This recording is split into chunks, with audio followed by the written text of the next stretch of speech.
Bendiciones, maestro José Briceño. Estoy transmitiendo desde Yauco, Puerto Rico. Y la razón de esta transmisión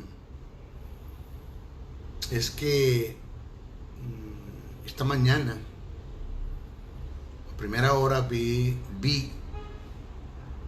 y escuché una reflexión que hiciera el doctor Gabriel Paulino. Podría decir en defensa las verdades del reino.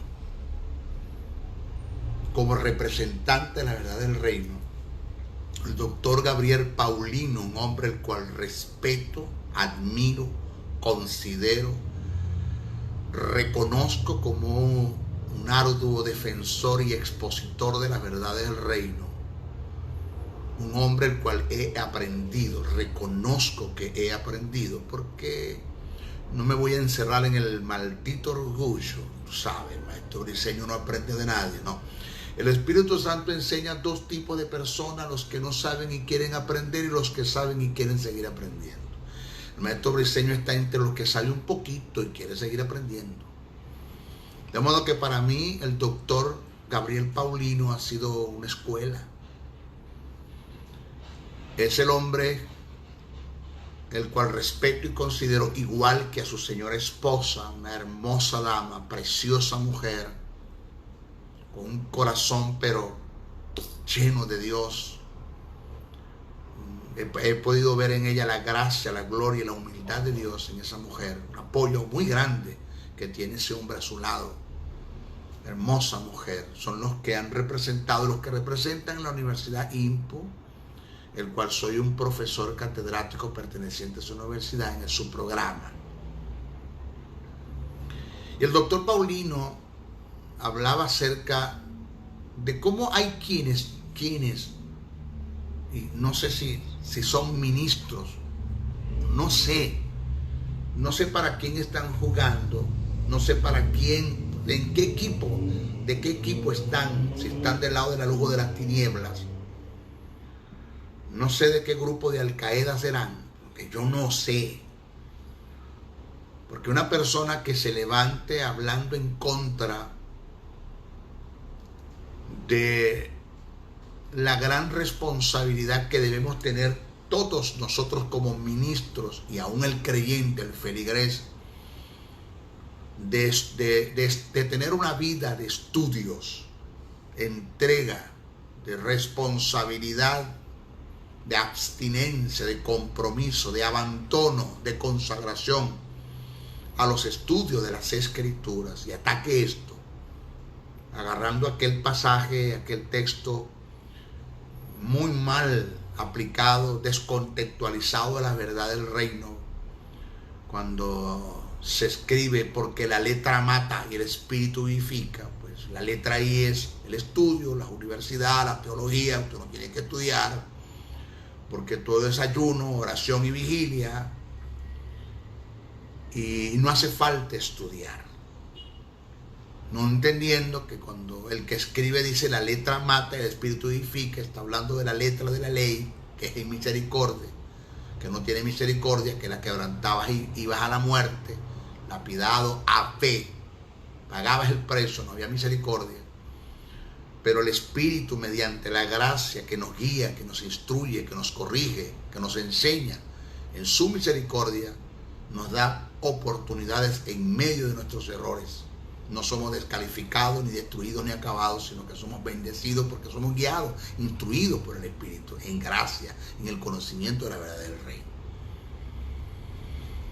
Entonces esto como que no hace falta estudiar. Perdóname. Siempre le he dicho que el llamado al ministerio no me garantiza el éxito en el ministerio. Que la capacidad que tenga desde el punto de vista bíblico, escritural, es lo que me va a garantizar a mí el éxito en el ministerio. Te pongo el ejemplo. Pedro y Pablo, los dos eran apóstoles, pero a quien Dios envió al Areópago fue a Pablo, porque si manda a Pedro lo revientan los atenienses, se lo comen. Porque Pedro era del vulgo, un hombre sin letras, no era universitario. Pedro no tenía un mensaje para confrontar y enfrentar a los filósofos griegos, donde salió Sócrates, Platón, Aristóteles, de ahí de Atenas. No tenía el conocimiento. ¿De qué le va a hablar? ¿De qué le va a hablar Pedro? De pescado, de tiburón, de ballena, porque eso no tiene conocimiento teológicamente como el que Pablo tenía. Que Pablo fue instruido a los pies de uno de los mejores maestros, llamado Gamaliel, la niña y la novia de la sabiduría, representante de una de las escuelas, de las dos que había en ese tiempo. Pablo estudió con las mismas tesis que estudió Moisés, según algunos historiadores, dígase Alfred Enderschein, entre otros. Estudió con las mismas tesis que estudió Moisés. Pablo era psicólogo, sociólogo, filósofo, era licenciado en letras y en leyes, representaba el Sanedrín, ejecutaba las leyes del Sanedrín. En cuanto a judíos, Pablo era descendiente de la tribu de Benjamín. Sus padres eran judíos, pero era romano porque nació en Tarso de Cilicia, una provincia de Roma. Conocía las culturas romanas, conocía las culturas judías, circuncidado al 8º día. Pablo era un hombre que conocía la Torá. Pablo hizo la declaración del Bar Mizvah, era hijo de la ley. Imagínese usted el conocimiento que Pablo tenía, era un letrado, pero además de eso, un hombre que fue traspuesto hasta el tercer cielo y recibió cosas que muchas se les permitieron escribir, otras no, de las cuales muchas escribió en sus 14 epístolas, porque para mí Pablo fue el escritor de los Hebreos, mi respeto. Un hombre con un vasto conocimiento. Chicos, que me vengan a mí a decir que el estudiar la palabra esto no hace falta. Y que por eso tenemos gentes que no tienen, que podrán tener un ministerio, pero que no tienen capacidad para desarrollar el ministerio. Y cuidado si no tienen nada. Cuidado si no tienen nada. Y que se suben al púlpito y te das cuenta que el mensaje es totalmente desfasado, descontextualizado, sacado del contexto, ajeno al pensamiento de Dios. Un mensaje lleno de eisegesis, que es cuando yo le doy a la Biblia mi propia interpretación y por ahí saco un mensaje y me subo al púlpito y lo lanzo, dando una predicación llena de herejía y de apostasías, porque niegan una verdad y le añaden a una verdad, llevando y conduciendo un pueblo, señores, desviándolo, distorsionando, deformando su mente, en vez de prestarnos en el sentido de estudiar las escrituras de verdad como se debe estudiar, conociendo los códigos y reglas de interpretación que nos presenta la hermenéutica como ciencia, estudiando las escrituras, que es lo que dice Pablo a Timoteo, que ya voy a ir a las notas. Señores, no, ellos no lo hacen, ellos simplemente hacen una interpretación de la Biblia según ellos, esos eisegesis.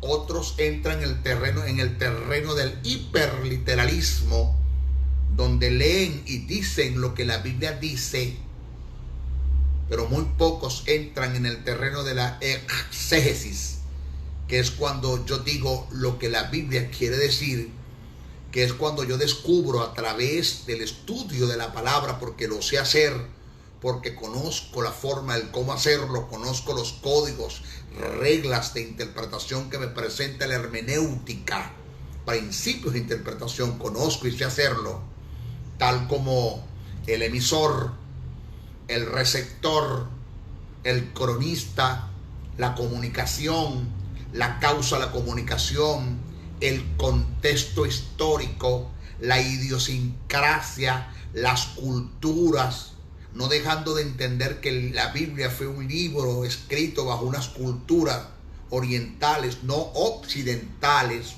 ¿ya? Tomar en cuenta los idiomas en los cuales se escribieron las escrituras, dígase el hebreo, el arameo y el griego koiné, tomar en cuenta eso, tomar en cuenta las figuras retóricas y saber diferenciar entre lo que es una parábola, un símil, una alegoría, una prosopopeya, una sinécdoque, y para usted de contar, a entender los códices, los números tienen un significado, a veces las figuras, por ejemplo el león en una parte tiene un significado en las escrituras, en otra parte tiene otro, la paloma tiene un significado, en otra parte tiene otro, el agua tiene un significado, en otra parte tiene otro, y el significado está de acuerdo al pasaje en cuestión.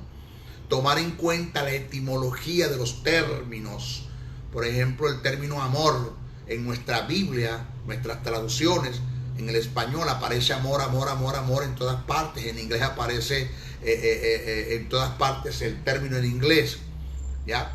Pero cuando tú vas al texto originalmente escrito en el griego koineo y en el hebreo, te vas a dar cuenta, si vamos al griego, el término amor, hay tres. Uno es ágape, el otro es ero y el otro es filí.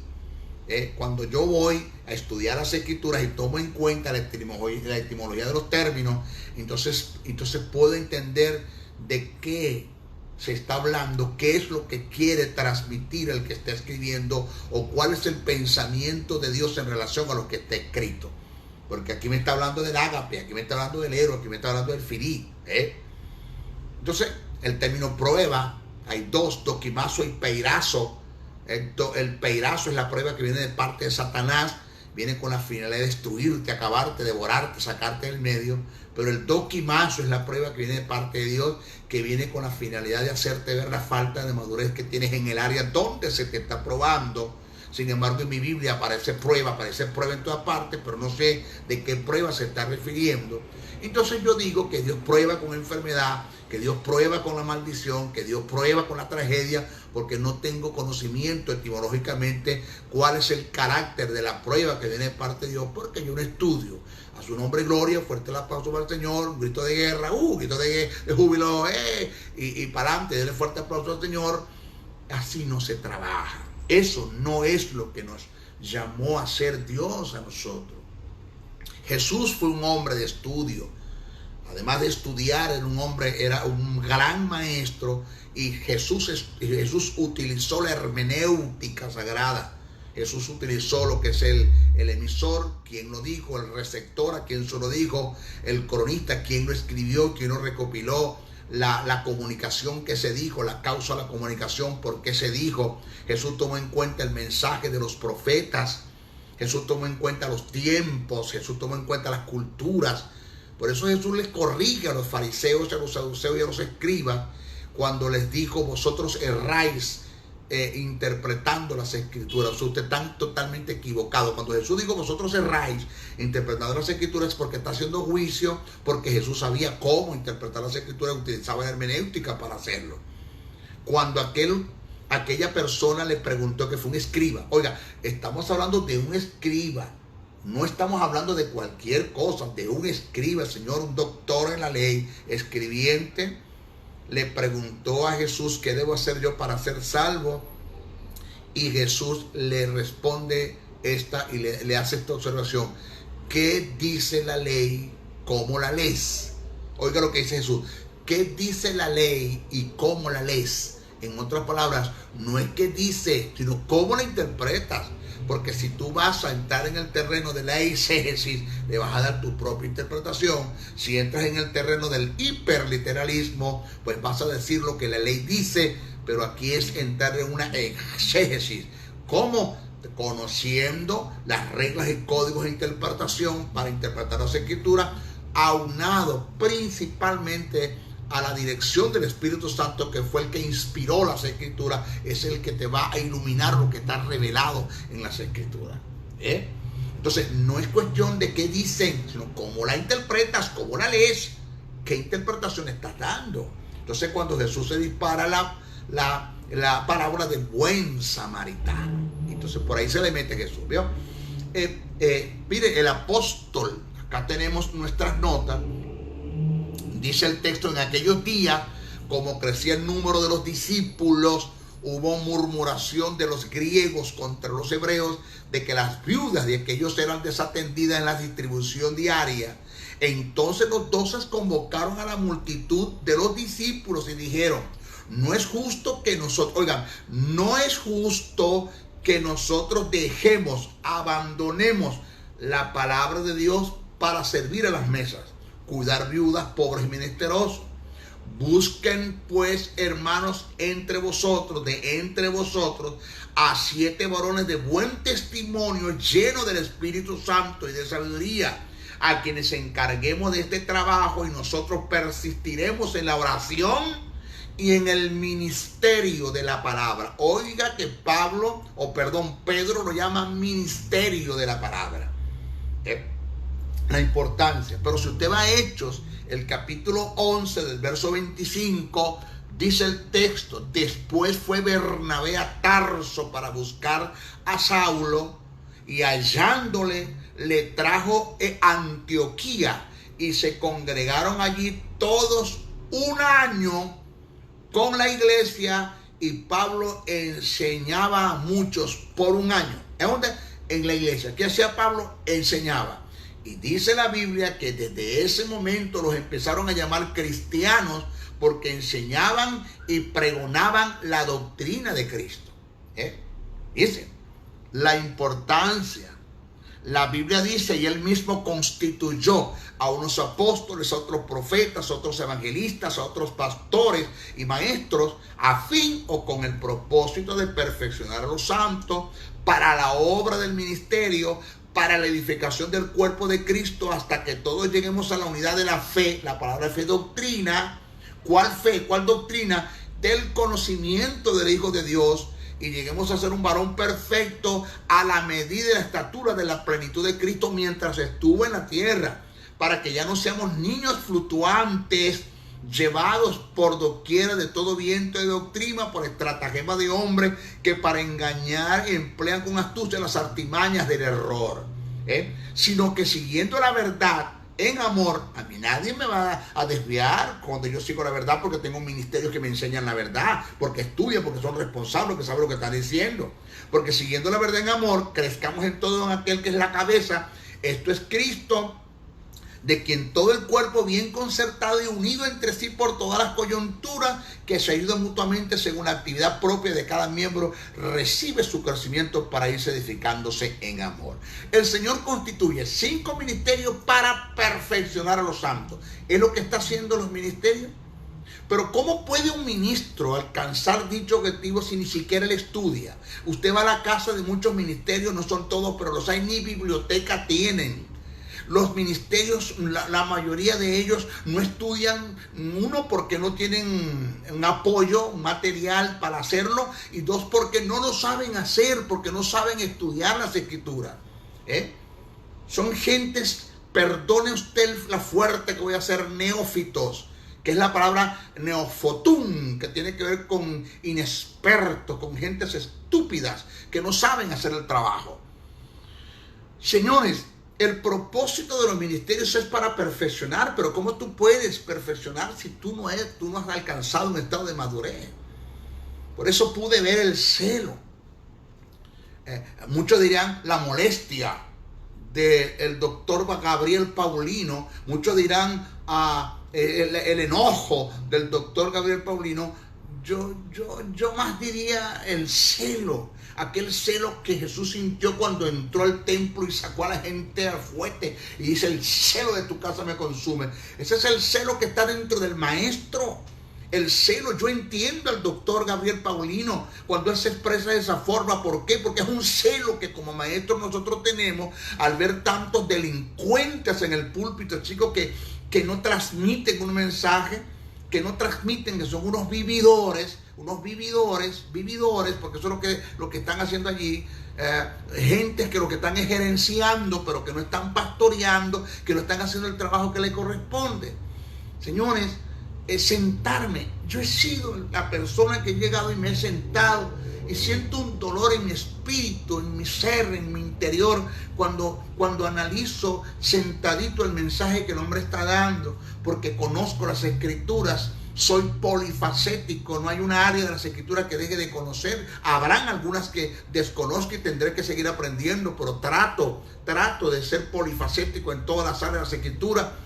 desconocer lo que es cristología, lo que es neumatología, lo que es escatología, lo que es historia de la iglesia, lo que es demonología, lo que son principios de autoridad, lo que es el plan financiero de Dios, lo que es la sanidad en Cristo, lo que es soteriología. Trato de meterme en todo porque para eso somos nosotros los ministerios, para extraer el pensamiento de Dios, de lo que Dios plasmó, de lo que está decretado, de lo que está escrito en la Biblia, de la forma de como Dios piensa.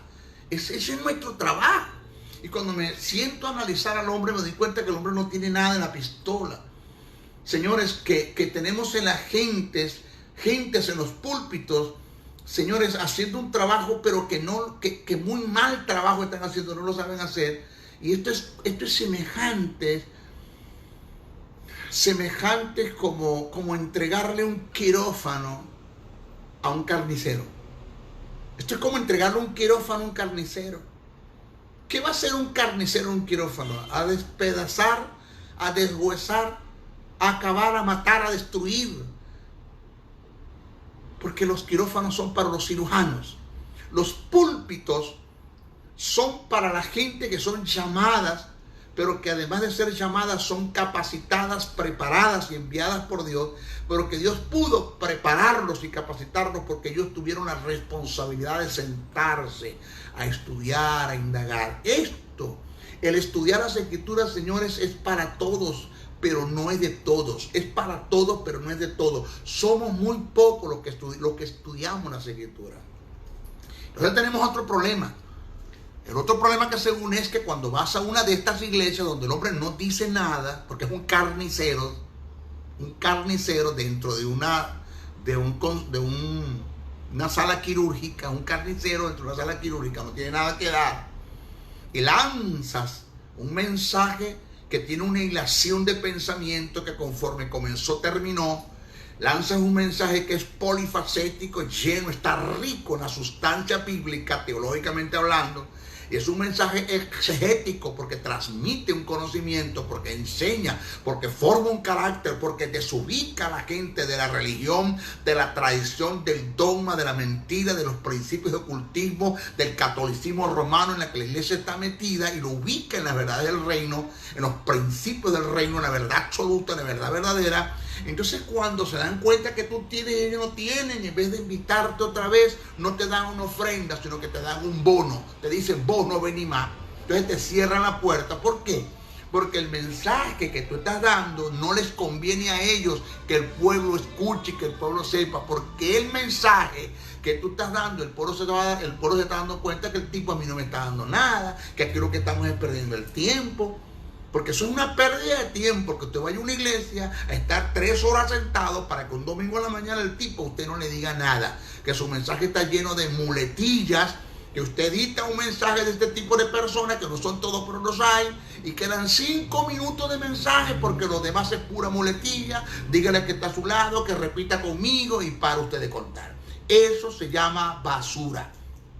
Entonces entiendo el celo del apóstol y del pastor Gabriel Paulino, con el celo que el hombre vino, y cuando yo lo veía decía, wow, que esto es una verdad, chicos, esto es una verdad, es una verdad.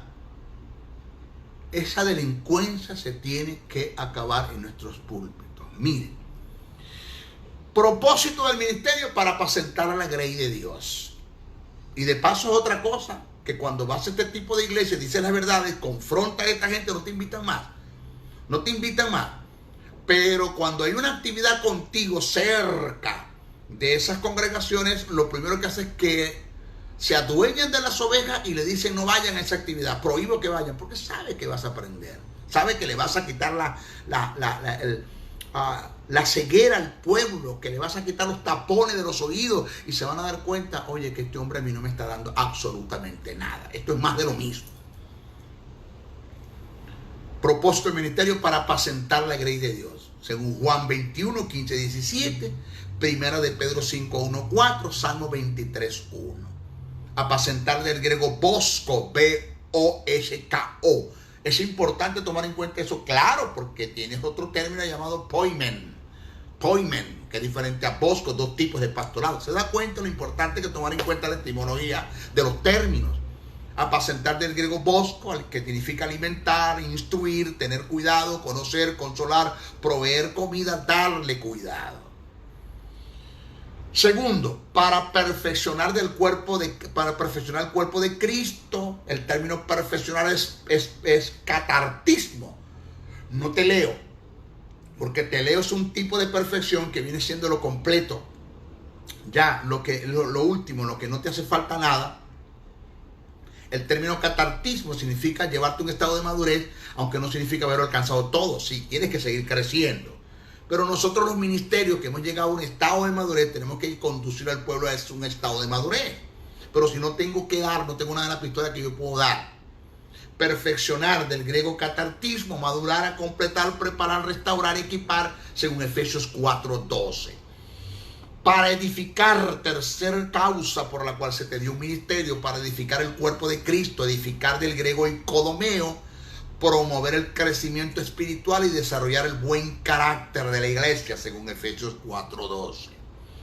Pero oiga bien esto, voy a dar una breve explicación más precisa, más acertada en relación a lo antes dicho. Présteme atención para que usted se dé cuenta de dónde estamos cayendo. Señores, óigame, con respeto y con mucho dolor lo digo, estamos en crisis. Estamos en crisis. En el conocimiento de la palabra, señores, estamos en crisis. Lo primero es la palabra. Orar es bueno, eso tiene su lugar. Ayunar, eso tiene su lugar y tendrá sus valores. Vigilar tiene su lugar y tiene sus valores. Ya, eso está allí. Pero si no tenemos conocimiento de las verdades del reino, del pensamiento de Dios, nosotros nunca podremos ser eficaces en la oración, ni en el ayuno, ni en la vigilia. Por eso es que cuando usted se mete en un cuarto en relación a la oración y está 10 horas hablando con Dios, yo puedo tener más comunión con Dios que usted. En 10 horas yo puedo tener más comunión con Dios en un minuto que usted en 10 horas. ¿Por qué? Porque la comunión no está en cuánto le dices a Dios, sino qué le dices a Dios.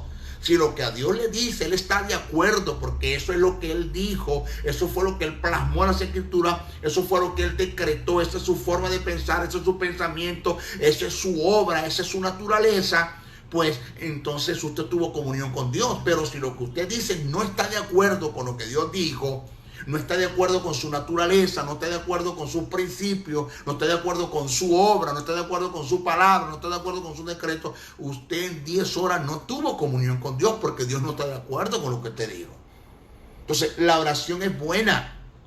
Cuando conocemos las Escrituras, es que nuestra oración va a ser una oración en ciencia, que la palabra en ciencia significa en el conocimiento de la verdad del reino, en la verdad absoluta, en la verdad verdadera, en el pensamiento de Dios. Cuando yo le digo, Señor, tu palabra dice, Dios dice, wow, me gusta, ¿qué dice mi palabra? Dímelo, me gusta, ¿qué dice mi palabra? Por eso Jesús, cuando Satanás lo tienta, Jesús apela al decreto de Dios, a lo que Dios decretó, a lo que Dios estableció, a lo que Dios legisló. Dios lo dijo, Dios lo ejecutó, Dios lo dijo y punto.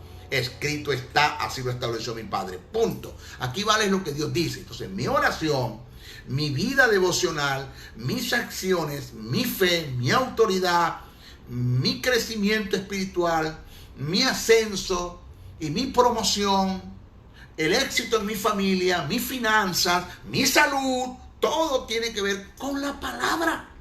Con la palabra. Pero vas al domingo en la mañana y te sientas y el tipo no te dice nada. ¿Cómo saliste? Vacíos. Llegaste enfermo, saliste enfermo. Llegaste presionado, saliste presionado. Llegaste preocupado, saliste preocupado. Llegaste angustiado, saliste angustiado. ¿Por qué no te dijeron nada? Jesús constituyó, según Efesios 4, 11, 12, 5 oficios ministeriales con el propósito de perfeccionar a los santos. El término perfección viene del griego catartismo, que indica ajustar con la plena preparación y la formación de un carácter, madurar, completar, equipar. Pero los ministerios también fueron constituidos para edificar el cuerpo. El término edificar viene del griego oikodomeo, que indica promover el crecimiento espiritual, desarrollar el buen carácter de la iglesia. cabe destacar, presta atención, que el maestro Briceño no está jugando al ministerio. Yo sé a que Dios me envió, no estoy jugando al ministerio, tengo mucho cuidado, soy sumamente responsable con lo que estoy diciendo y soy responsable. Sé la responsabilidad que tengo, el llamado que tengo, que debo tener una vida disciplinada en el estudio y la entrega, en el abandono del estudiar las escrituras, que hay un momento de abstinencia, donde hay cosas que tengo que abstenerme por causa de estudiar las escrituras. Yo debo ser abandonado para esto. Entiendo que no hay mayor fracasado que aquel que fracase a lo que Dios le llamó a hacer, porque para efecto Dios para otra cosa no sirve. Si yo fracaso a esto que Dios me llamó a hacer, yo no sirvo para otra cosa, porque para esto fue lo que Dios me llamó a hacer. Entonces cabe destacar que estas dos características, perfeccionar y edificar, forman parte del pastorado, que viene del término apacentar del griego bosco, que indica alimentar, instruir, disciplinar, promover comida, cuidar. Óigase bien lo que voy a presentar. El pastorado bajo el término bosco, no poimen, porque tienes el término poimen, P-O-I-M-E-N, poimen, y tienes el término bosco, B-O-S-K-O, bosco. El pastorado bajo el término bosco, no poimen, es responsabilidad de los 5 ministerios. Pablo utilizó en Efesios 4 el término bosco, no poimen, derivado de poimen, que es relativo al pastor de oficio. O sea, si Pablo hubiese utilizado el término poimen, entonces está hablando de poimenen, y se está refiriendo única y exclusivamente a la responsabilidad que tiene el pastor como oficio.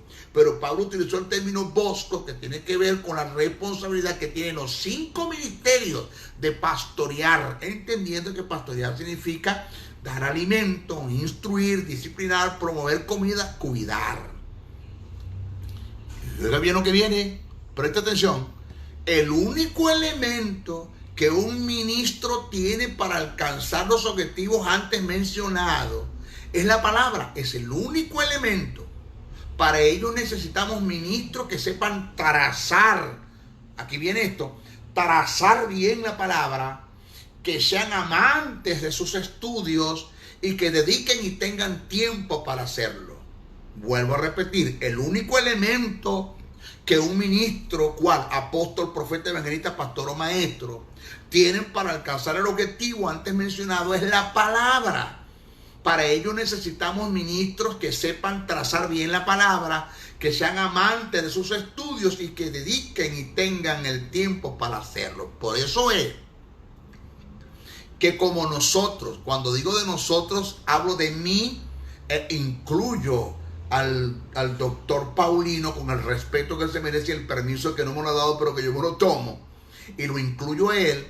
Es que nosotros como maestros tenemos un alma, un espíritu y un alma entrenada en el ejercicio del estudio de la palabra, y que cuando alguien se para al púlpito a decir cosas totalmente descontextualizadas, distorsionadas, desfasadas, quebrantando los principios de la hermenéutica totalmente, no tomando en cuenta ni códigos ni reglas de interpretación ni nada, sino que lanzan un mensaje totalmente lleno de delincuencia, que son los perfectos carniceros dentro de un quirófano, pues nosotros nos sentimos mal porque tenemos un oído, una vida, un ser. Es toda nuestra vida es maestría, toda nuestra vida es enseñanza. Tenemos educado y no nos va a cuadrar lo que está diciendo. Es como cuando usted es un músico profesional y usted tiene un oído para entonar. En mi caso yo canto, yo soy músico. Yo llego a una iglesia y le digo, yo quiero cantar una canción, yo le digo al bajista o al tecladista o al guitarrista, dame do mayor. Y ellos inmediatamente me ponen el do mayor, por decir el bajista. Bajista hace... me da el do mayor. Tecladista dice... Plin, plin, plin, plin, plin. El guitarrista hace el guitarrista hace ring, ring, ring, ring, ring, ring. El guitarrista, el teclista, clink, clink, clink, clink. El bajista, arranco yo. Porque para siempre, oh Dios, tu misericordia es. Porque para siempre, oh Dios, tu misericordia es mejor que la vida. Para ver el bajista se me dio un pelón en el tono. El tono debe de ser mejor que la vida. Pero el bajista hace inmediatamente yo lo miro. ¡Fum! A lo que lo miro, busca el tono. Y él sabe que se equivocó. Y yo me di cuenta que se equivocó porque tengo un oído afinado musicalmente hablando. Así son los maestros, los que estamos entrenados, capacitados, dedicados al estudio de la palabra, que cuando alguien tira esas basuras del púlpito, mensaje todo descontextualizado y distorsionado, inmediatamente nos desfasamos y nos desconectamos, porque tenemos un oído entrenado, una vida entrenada al estudio de la palabra, y sabemos que eso no es así. Necesitamos gentes, señores, que tracen bien la palabra. El único elemento, repito, que un ministro tiene para alcanzar los objetivos antes mencionados es la palabra. Para ello necesitamos ministros que sepan trazar bien la palabra, que sean amantes de sus estudios y que dediquen y tengan tiempo para hacerlo. Dice Pablo a Timoteo, preso, en una cárcel en Roma, en las catacumbas, encadenado. Solamente a su lado estaba Lucas. Lo abandonó todo el mundo. Le dice Pablo a Timoteo en su primera carta, el capítulo 4, verso 3: entre tanto que voy, ocúpate en la lectura, la exhortación y la enseñanza. Timoteo, no abandones esto. Oigan, entre tanto que voy, ocúpate en la lectura, la exhortación y la enseñanza. Deja las fábulas. Deja de estar discutiendo. Eso no nos ayuda para nada. Ejercítate en la piedad. Haz obra de evangelista. Cumple tu ministerio. No descuides el estudio de la palabra, ni el don que está puesto en ti, que recibiste por la imposición de mis manos. Una de las características de un ministro calificado para perfeccionar y edificar es que usa bien la palabra y es retenedor de ella. Vamos a estudiar el término usar del griego, para que usted se dé cuenta que no estamos jugando al ministerio. Para que usted se dé cuenta que ese hombre que sube al púlpito y dice que no hace falta estudiar porque la letra mata y el espíritu edifica, no sabe lo que está diciendo, es un delincuente. Yo le doy gracias a Dios por las misericordias que ha tenido con este tipo de personas que no se los ha llevado. Gracias a Dios. Y le doy gracias a Dios que yo no soy Dios. Si yo fuera Dios, ya no estuviera ahí. Algo está haciendo Dios, alguna oportunidad está dando. Quizás está esperando que escuche esta reflexión o la que hizo el doctor Paulino. Ya está bueno. ¿Hasta cuándo?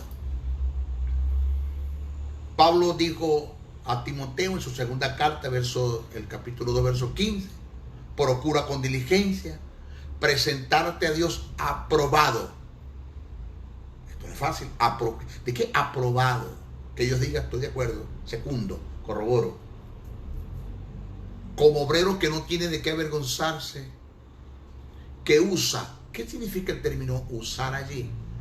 Que usa bien la palabra de verdad. El término usar del griego es ortotomeo. O-R-T-H-O-T-O-M-E-O. Ortotomeo.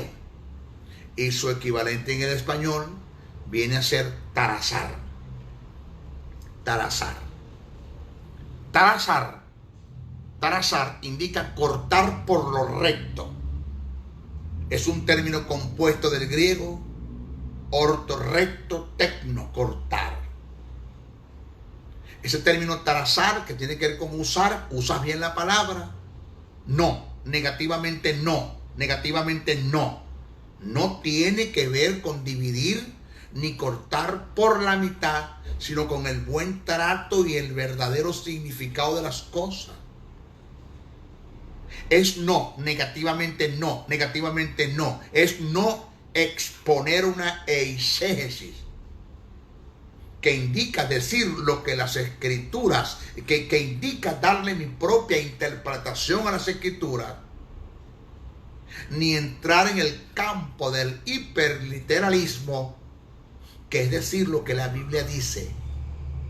Trazar es hacer un estudio preciso, conciso, detallado, tomando en cuenta los códigos, reglas y principios de interpretación, para poder entrar en el campo de la exégesis, que es cuando descubrimos y transmitimos lo que la Biblia quiere decir relativo al pensamiento de Dios.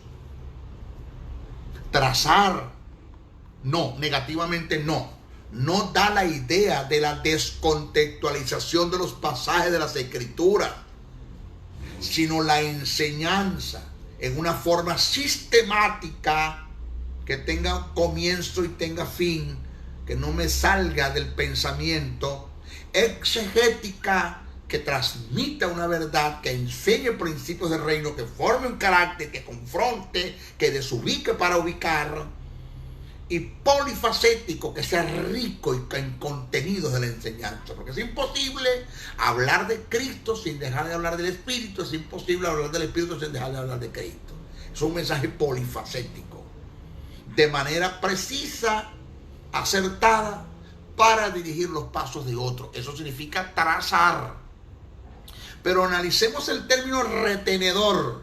Retenedor, dice Pablo a Tito, el capítulo 1, verso 9 al 10, dice: retenedor de la palabra fiel tal como ha sido enseñada, no leída, porque la Biblia no es un libro de lectura, es un libro de estudio. La Biblia se lee para estudiar. Por eso cuando el eunuco leía y no entendía, Dios puso a Felipe al lado, porque Dios está más interesado en que tú entiendas lo que leas. Dice: retenedor de la palabra fiel tal como ha sido enseñada, no leída, para que también puedas exhortar con sana enseñanza y convencer a los que contradicen. Tito 1, 9, 10. Retenedor viene del griego antecho, y su equivalente en español es estimar. Estimar, que indica ser adicto a. También da la idea de mantenerte en una forma adherida con el fin de no dejártela quitar. Tiene que ver con aquello que viene a ser inherente en ti. Es algo es algo que es parte de tu naturaleza, de tu existir, de tus propiedades. El estudiar la palabra es parte de mi naturaleza, de mi existir, de mis propiedades. Es como mi oxígeno. Tengo que oxigenarme. Yo soy adicto a la palabra y tengo que meterme un pase de la palabra todos los días para poder estar bien, porque necesito de la palabra. La palabra me sostiene, la palabra es todo. Estas dos grandes virtudes, retenedor y estimar, solo se pueden encontrar en aquellos que son amantes de las Escrituras y diligentes para el estudio de ellas. Solo a través de estos ministerios calificados con estas dos grandes virtudes, un pueblo puede alcanzar madurez que equivale a una vida de santidad y de capacidad para ser ascendido y promovido por Dios en su reino, para llevar a cabo su propósito eterno. Óigame, escúcheme esto. ¿Quiénes son los que pueden usar, trazar, estudiar, analizar, hacer una exégesis de las Escrituras? ¿Quiénes son los que lo hacen? Solo los que tienen la capacidad de saber hacerlo. El estudio de las Escrituras está determinado en tomar en cuenta una serie de principios, de reglas y de códigos. ¿Por qué códigos? Sí, porque tenemos que ver con símbolos, con cifras, con signos, con números que tienen significado, de interpretación que nos presenta la hermenéutica como ciencia. Cuando conozcamos, cuando yo conozco, defiendo, y se trabaja con la hermenéutica en la interpretación bíblica, llego a tener tres grandes características que por sí solos se dan como resultado, que son el ser polifacético, rico en la enseñanza, conozco la teología, cuando me metas me voy, exegético, cuando transmito un mensaje que llena, no que llegas a tu casa. El pastor se lanzó un mensaje, ¿de qué habló? No me acuerdo, pero fue bueno. No, yo sí, porque formó mi carácter, me confrontó, es exegético y es sistemático, tiene una hilación de pensamiento. Es un mensaje a veces se presenta un mensaje a destajo, pedazos por aquí, pedazos por allá, que el predicador sabe y dice la verdad que yo no sé ni qué quiso decir el pastor. Entonces hay razones que son de gran valor por el cual se va y se quiere dar esta reflexión. Porque cuando yo vi al doctor Paulino esta mañana con ese celo que él lo transmitió, y yo dije wow, esto hay que apoyar. O sea, yo no puedo dejar al doctor Paulino solo, no puedo. Yo tengo que dígase venir en defensa, porque somos llamados. Somos pregoneros, somos embajadores, somos maestros, tenemos un carácter formado, un espíritu disciplinado en la enseñanza. Ya nos desfasamos de ese tipo de personas, no queremos eso. Y lo duro del caso es, ¿se acuerda que la Biblia dice que mi pueblo fue destruido porque le faltó conocimiento? Y mi pueblo fue llevado cautivo porque le faltó conocimiento. Eso está en Oseas 4:6, Isaías 5:13. Pero si usted lo analiza de Oseas 4:6, usted se va a dar cuenta que con quien Dios viene hablando son con los sacerdotes de Israel. Y dice, mi pueblo fue llevado cautivo porque le faltó conocimiento, y le faltó conocimiento porque ustedes le negaron el conocimiento. Por tanto, yo los desecho de sacerdocio. ¿Por qué Dios los desechó? Porque ellos no hicieron el trabajo que tenían que hacer, que es instruir al pueblo. Dios en este tiempo constituye 5 ministerios para perfeccionar a los santos. ¿Están haciendo los ministerios el trabajo? ¿Qué te dice a ti que no vas a ser desechado por Dios, o que ya fuiste desechado por Dios? Porque lo que tienes es un circo montado. Lo que tienes un circo montado, no te sostiene la gracia, no te dirige el espíritu, lo que estás es lleno de humanismo. El humanismo es suficiente para llevar a cabo la obra de Dios, ¿ya? Porque con el humanismo, que es el poder que el ser humano tiene inherentemente en él para lograr sus propios objetivos, aún dentro de la obra de Dios, con el humanismo tú intimidas, manipulas, controlas, atracas, mientes, que no haces. Con el humanismo, ¿dónde va a estar la diferencia cuando llegas ante la presencia de Dios en el tribunal, donde Jesús te va a decir, dame cuenta de lo que te mandé a hacer, y le vas a presentar una serie de obras, y Jesús te va a decir, eso fue lo que tú hiciste, ¿dónde está lo que yo te mandé a hacer? Que esas obras que tú le presentaste, porque le hiciste con humanismo, con tu capricho, con tu obstinación, con tu voluntad, con tus decisiones, no fuiste dirigido por el Espíritu Santo, es lo que se llama basura. Pablo lo llama paja, heno y hojarasca. Pero cuando tú te presentas con la obra que Dios te mandó a hacer, que viene siendo el haber cumplido Dios su voluntad en ti, porque una cosa es hacer la obra de Dios y otra cosa es hacer la voluntad de Dios. Usted puede estar 40 años haciendo la obra de Dios y nunca hizo la voluntad de Dios. ¿Dónde va a estar la diferencia? En el tribunal. Cuando te presentes con la obra que Dios te mandó a hacer, que representa su voluntad. Esto tiene que ver con oro, plata y piedras preciosas que son resistentes al fuego. El texto dice que cuando el material es extinguido, porque es quemado por el fuego que representa el juicio, que es el tribunal de Cristo, dice que sufrirás pérdida de galardones, aunque eres salvo por fuego, porque el juicio no es para condenar, sino para galardonar. Sorpresa van a ver en el tribunal de Cristo. De la gente que ahorita tiene un ministerio montado es por plata. Porque el Dios que tienes es el dinero, es el Washington, es el dólar, es el mamón. Tiene un mamón interno, tiene una filalguria, término que utilizó Pablo para hablar del amor al dinero, fila de filiguria, de lujuria, ¿verdad? Un mamón interno donde lo de ellos les interesa es la plata. Ya la mayoría de nuestros ministerios, no son todos, pero los hay, están viendo los feligreses no como ovejas, sino como cabeza de ganado. ¿Cuántos feligreses tengo? ¿Cuánta plata hay? Tú sabes, ¿no? Buscar la forma de cómo atracar al pueblo, atracando al pueblo a vida armada. Cuentas le van a dar al Señor. O sea, el hecho de que tú estés creciendo, que tengas programas de radio, programas de televisión, que tengas dinero, no me dice que estás haciendo la perfecta voluntad de Dios. Porque el hombre que estuvo en la perfecta voluntad de Dios y que escribió 14 epístolas, murió preso, abandonado y pobre en una cárcel llamada el apóstol Pablo. Entonces a mí no me dice que tus éxitos, esos éxitos que tú tienes, me dice que estás en la voluntad de Dios. De paso, te voy a decir algo. Cuando en el ministerio a mí me está yendo tan bien y no tengo persecución y no tengo oposición de las tinieblas, es porque algo estoy haciendo mal. Porque no se justifica de que yo esté haciendo la perfecta voluntad de Dios o que Dios está haciendo su voluntad en mí y esté afectando las tinieblas, que no voy a tener persecución. Persecución vamos a tener. Todos los discípulos murieron en tragedia, todos, solamente uno murió de viejo, que fue Juan, incluyendo Lucas. Lucas murió trágicamente, Marcos murió trágicamente, Matías murió trágicamente. Gente que no estuvieron en el tren de los discípulos de Jesús, de los apóstoles, murieron trágicamente por la defensa del evangelio. Entonces, vamos a ubicarnos, vamos a sentarnos. No confundas la obra con la voluntad. ¿Cómo conozco yo, maestro, la voluntad de Dios? A través del conocimiento de la palabra, número uno, a través de la dirección del Espíritu, de mi vida de intimidad. Por eso es que cuando el apóstol Pablo quiso predicar el evangelio en Misia, el Espíritu Santo se lo prohibió. Después quisimos ir a Bitinia, se le fue prohibido por el Espíritu Santo.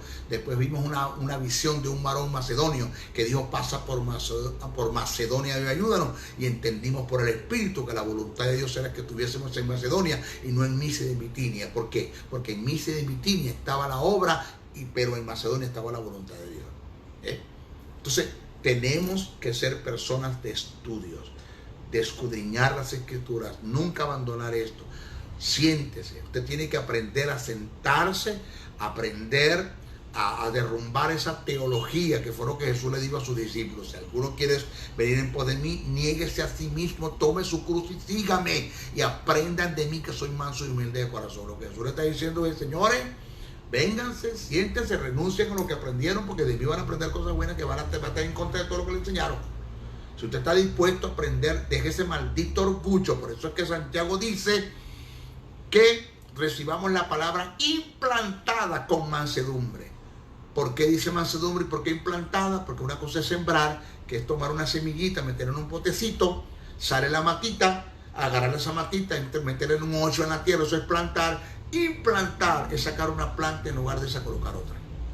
La palabra viene a implantarse en la vida del creyente, en la vida del hombre. Viene a sacar el lastre, la basura, todo lo que trae del mundo, inclusive lo que aprendió en la iglesia. El creyente que está lleno de religión, de tradición, de dogma, de paradigma, de principios de ocultismo, de catolicismo romano. Y para ustedes contar, la palabra, la verdad, viene a sacar todo ese lastre que está en ti, ¿ya? E implantarse, sacar y colocarse ella. Pero se necesita ser humilde, sencillo, sumiso, para reconocer que tuvimos 40 años equivocados y que en un minuto, en una hora nos enseñaron todo lo contrario. Aquí tenemos el grave problema. De modo que estoy a la defensa, también molesto, también con el celo de Dios, como el doctor Paulino se levantó esta mañana que vi el mensaje. Yo me gocé, vi el celo en el hombre. Te quiero, Paulino, te respeto. Y lo hago en honor primeramente a la palabra, en honor a Dios, y lo hago en respaldo a tu sentir, porque tu sentir es mi sentir. Somos maestros y tenemos la misma naturaleza. Que el Eterno nos bendiga, nos ayude y nos sostenga, Paulino, nos sostenga a seguir estas verdades. No vendamos. Cuando Dios me llamó al ministerio el 5 de febrero de 1991, yo arrodillado ante el presbiterio que me impusieron las manos, yo lloré y vi una visión, y en la visión yo vi unas manos doradas que me entregaban una Biblia, y 5 palabras me dijo: esta es mi palabra, ve y enséñala no vendas el mensaje, no temas a los hombres porque mis ángeles están contigo. Yo lo vi en visión, de las pocas visiones que he visto, porque yo no soy un hombre de visión, de tanta visión. En Venezuela hubo un hombre que veía tanta visión que lo llamaban Panasonic, de tanta visión que veía.